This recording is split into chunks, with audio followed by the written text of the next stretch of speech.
And here's my audience.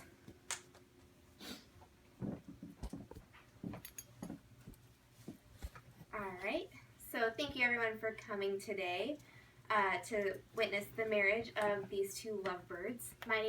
For those of you that don't know me, my name is Alyssa Steinhagen. I've been a friend of this stunning bride and her new groom for about 4.5 years now. We met our freshman year of college. So I went to think about what story I wanted to share with you all today, and all I really realized is how incredibly strange Hannah and I are, and have been for quite a few years now.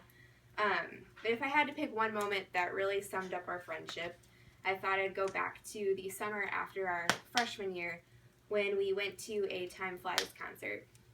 Now, Hannah and Jake actually weren't able to go to the concert with the rest of us because there was a girl that felt Jake was too tall to be standing in the front row.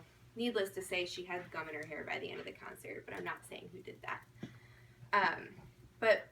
So we had just gotten done with the concert, and we met up with Hannah and Jake afterwards. We were on our way to get some food, and I'd like to say it was just raining outside, but it was an actual downpour.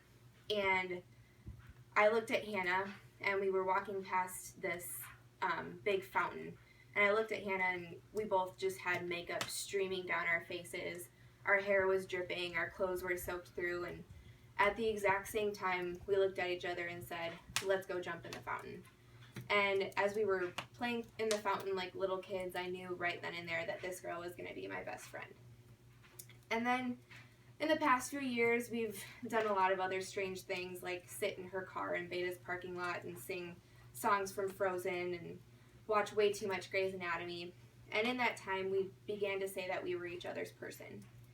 And any of you that watch Grey's Anatomy, you'll know the reference there. But over the years, I realized that her being my person wasn't really that true anymore. There was this guy, Jake. He was basically our fourth roommate, and he constantly showed how much he loved my best friend.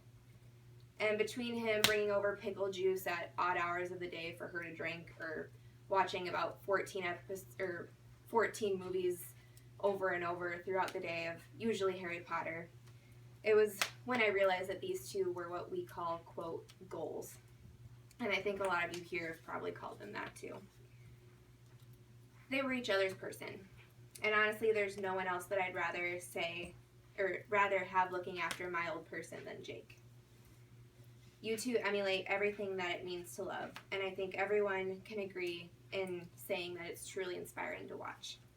So with that, I want to propose a toast to the new Mr. and Mrs. Jake Weber.